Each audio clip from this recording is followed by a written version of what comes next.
on a l'habitude de dire Tonton Ben, dans ma solo votre émission socio-politique. C'est une émission de ma réflexion. C'est vraiment une émission où on va ensemble. Nous allons réfléchir sur ce qui se passe dans notre pays sur le plan social et politique.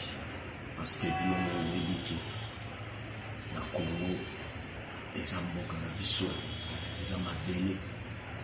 Congo est un patrimoine national. Congo est le mythe dont Nzambe a essayé à Tozana Poto, à Tabiso Tozana Afrique, Nakil précisément. C'est l'unique chose que je relier Biso, c'est le Congo. Vraiment, Mandeko. Il y a pour ça l'émission pour réfléchir sur ce qui se passe dans notre pays. Vraiment, c'est pour la première fois où participer à cette émission à Bisso, ou cliquer sur s'abonner. C'est une façon pour encourager Bisso Kaka. Pour ça, on a large diffusion, partager dans WhatsApp, dans Viber, partageons dans Facebook avec tes amis et ça Bisso. C'est vraiment la pétion beauté parce que vous avez et la pétion merci pour autoriser le côté de l'ordinateur. Vous avez la TV, l'aide, la pétion beauté la maman qui est l'eau des progrès. On a la longue, je te salue maman. Vraiment, il y a la pétion beauté la maman. On fait que les lots, vraiment, mon examen, mon sacoli. Beaucoup na eu ça la biso kitoko makasi Tantine Rebecca et nous la peso pembote mon juriste Jonathan et nous la peso pembote na maman Beyano la Bristol kuna maman Beya le moyebi na mosalaka large diffusion ça la kitoko makasi moi na ye ensemble ça vraiment osunga biso makasi poto koma siko sangeli to koma pesi pena mbote na régime obimba oyo bazosala mosala les héros dans l'ombre wapi tomoni Jonathan le total vraiment tapesi mbote na maman José Mojima mbote vraiment na bango nyonso régie la femme du patron Patricia Botamba. Je vous salue tous on est ensemble dans la PR TV tokoma bandeko balandi lelo tobeta lisolo social ndeka tolobaka kio na kati ya mboka oyo problème mauvaise gestion les ebomi Congo problème ya kozwa bato kotia bango po batravaille pour na d'intérêt na bango alors lelo tozotake bourgmestre ya Mongafula na nzela administrateur na ye misala mabe oyo bazosala na kati ya mboka vraiment. Avant Ngana Banda Koloba, je vais vous laisser suivre cet élément. Il y a Wenze, il y a cité pour nous. Voilà, maman, comment elle est en train de se plaindre d'engue administration de ça, en suivant cet élément, on va tirer des éléments. On a la photo réfléchir pour ce pays. Nalinga mingi so dans ça l'émission masolo mboka na soka nango tambo komelanga et puis ça un encouragement et ça pena mandeko vous savez l'éducation des bases plutôt ratamo les gens passe à toke poto ba ko finga donc ndenge balingi c'est tout ceux qui ont touché ba kota na bango ba yango wana kaka na zo ebisa bango ke na bien sûr na bango na encouragement pour ça comme ça et encouragement. Allez suivre cet élément avec notre régie. Je reviens pour réfléchir ensemble avec vous pour tirer ma conséquence.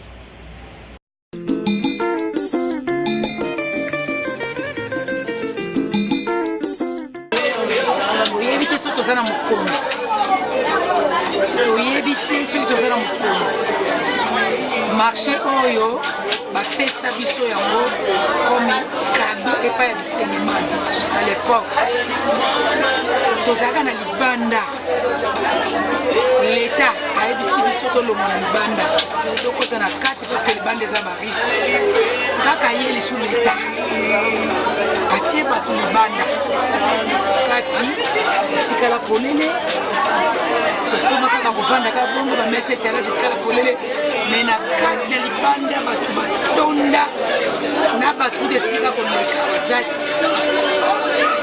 nzela kuta bato bakoleka eza te parce que bato bazwa bazosukaka libanda soki osukapi na bana tobokolaka bana awa otangisaka bana awa bapapa misala eza te tovivre na kati ya marché ya cité pumbu lokola mokonzi aza te tozala na biso kaka biso moko leta meka kokita na terrain ya kotelela biso ceque marché ya cité pumbu monga fula mobimba wenze moko toza nango monene yango marché ya cité pumbu nasambile ezala wenze te commune ezala wenze te wenze yango marché ya cité pumbu toza na 3 hectares oyo bapesa biso ya marché mais jusque là marché tikala polele biso bakoma libanda toza mpe na moto ya kolobela biso te toza mpe na moto ya kotuna te bato mpe baza libanda toyebi te nani natia bango soki leta azalaka na congo akolobela biso parce que tokokufa na bana soki ozwa moyo fino image otala ye moko meve ezala pui oyo nyonso eza bamesa ya bamama bakoya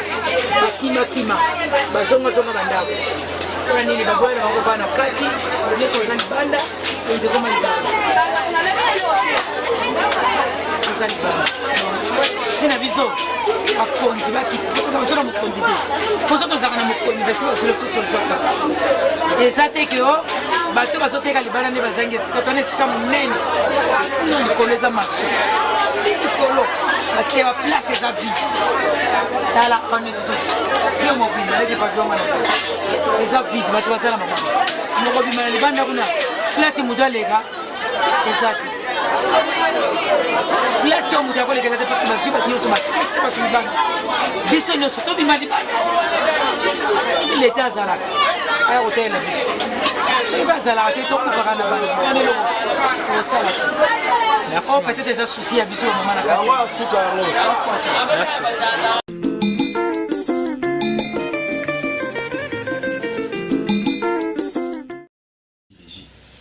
bandeko balandi tozokomprendre oli administrateur a placé bato na kati ya wenze oli administrateur a placé bato na kati ya wenze bazwa détalage bamesa normal rien beta cop na bapolicier pourquoi po omoni na wenze soki batie bato na wenze tike eza 200 francs seulement mais soki baplace bango na balabala il faut ticket 200 chaque jour 300 ya bapolicier après 3 jours 500 ya major donc mbongo evimbi ezalaka copie ya administrateur na commandant associate oyo aza pembeni ya wenze juste na triangle wana mpona bandeko bayebi mwa mokie nous allons quand même expliquer au marché ya badending les se localiser où c'est juste en face de la cité verte triangle babengi boulangerie moni mama expliquer alobi wenza monene eza na mongo afula yango wana eleki bawenze nyonso ya mongo afula bapesa bango etandi ya monene na non exploité pourquoi pas mpona intérêt ya commandant ya bapolicier na ya administrateur et maintenant na caisse ya l'état eloko moko te oyo kota na caisse ya l'état pour commune développer monga fole o développer ndeni ba ti valeur à motindo boye bandeko balandi bozolanda partout tolobaki toko dénoncer nyonso oyo se passer na mboka na biso et la politique et toko lobela ba fait sociaux parce que c'est votre magazine ndeka bon lesena kolanda biso na bisika nyonso boza. Je tiens à vous rappeler que votre façon de nous encourager c'est seulement s'abonner na kati ya site na biso la pierre rejetée ekosala biso kitoko makambo sala yango nde bamama jaki elongo de progrès basala déjà yango esunga biso vraiment makasi. Alors ndeko donc système nde yango baplaça bamama tout au long tina prince donc soka mutuka meki kaka ko bouger moke et akolokota bamama nyonso po baza tina balabala mais na kati wenze eza vide et bah quand ça va jamais na kati po na kati ils ont profité na monter na groupe ya d'individus. Donc Congo est commis dans mon cas battement message il suffit base à la moins pouvoir moins autorité. Et puis maintenant le bao vous mettez ya mon afo la messie Olivier est bien.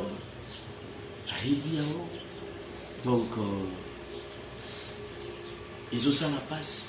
Même les Gonanga il a dit quand nous sommes ça. Ils ont ça qui est au côté.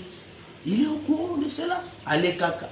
À la famille bakota wenziwana parmi bato bateka batike batu na bango. Donc aweza ke na Congo eza que ça l'état et l'autorité mais ba pocha batu evima système eza yango yango tozo sengana l'homme de déboulonnement babi yango wana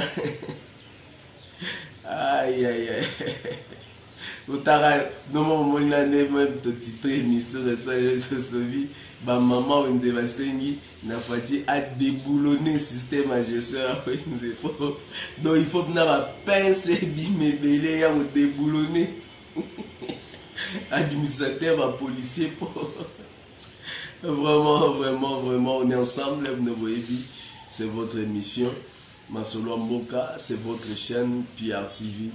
On est ensemble quoi. Et c'est là moi qu'on s'est manqué pour les choses qui se passent. Vraiment ce n'est pas normal. Et phénomène voilà est créé maintenant carence, inconvénient na bateki. Et ba clients kotan ba komoya bazo préférer les sociétés au côté na kati ko somba parce que déjà na balabala nyonso ça. Déjà na balabala nyonso ça. Et ba maman baza na kati ont un problème côté que ça passe et ko futa ba on petit que comme il passe. Na tiki bino bolandeli mawe. Comme ça peut évoluer.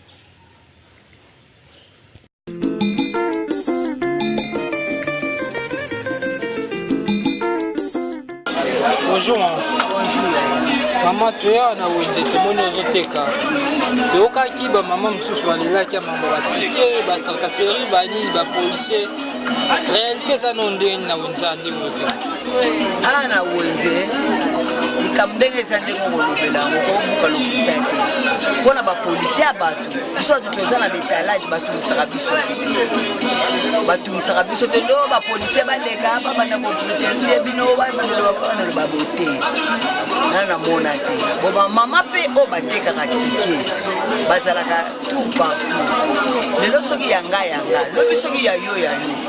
Mais tango aleki na tango wana mbongo ezali opesi ye pour le mais ceux qui pensent que c'est excuse na ndenge ya respect ba ko comprendre ko teke ezalaka na ngo lisusu te neti banda tongo na komi na wonde o ti euro ata 10 000 na publicité siko na ba yo no pesa ba mo soko expliquer ba ko comprendre akobe tapeta 3 tours ata 4 tours mais soko moni ke mbonga ya msana ba ngo koki na ndenge ya respect comme tu dis ça la bango pesi ko kabone penaki mais o ezala ko baya boyo enfin na bateka na libande ona na yebi mais si le moto ça na kacha wote la mesa nde ona mona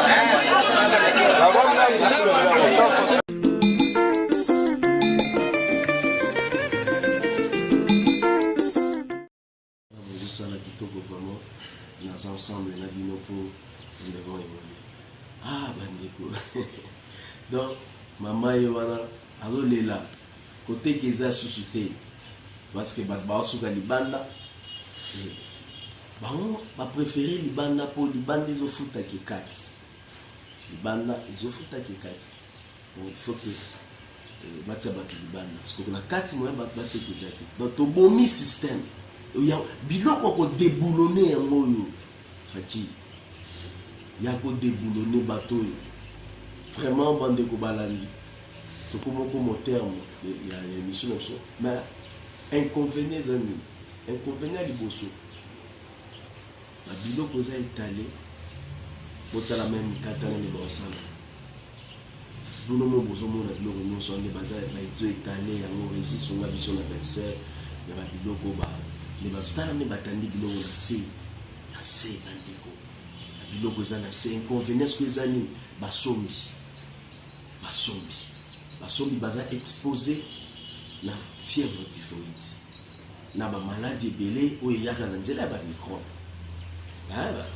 bachardia ngana munganga te il y a plusieurs maladies na nzela ya salité bamaladi ebola mpe eza maladi ya salité so des maladies de mensale eyaka mpe na manque ya hygiène na kitoko et surtout que service ya hygiène esalaka soute na bacommune toujours mauvaise gestion service ya hygiène ekufa na bacommune. Moi je me rappelle biso ntango tozokola na baane wana ntango toza baamike baservice ya hygiène mandoleka na bandako to bamoni bosoto bakangi bino bainterpele bino boke mpe bosambi mais baservice wana place ekenda toyebi te tozointerpele mokonzi ya mboka ke il faut mosala wana nyonso ezonga service ya hygiène il faut ezonga pour que tosauve bacongolais tozosouffrir bandeko tokokufa na mboka oyo. Donc likolo bentera bandimi biso faut tosomba biloko batandi na se faut tosomba mpona kati kuna biloko za sute po bato nyonso bakimi libanda selon système yango ndenge ezali ezosala pasi ezosala kitoko te. Donc bamaladi ezobotama ebele na mboka baépidémie ezobima nyonso wana mpona nini mpona salite ezoleka na kati ya mboka oyo. Vraiment tokomi auteur mokani na expliqué bino que nous sommes déjà auteur mais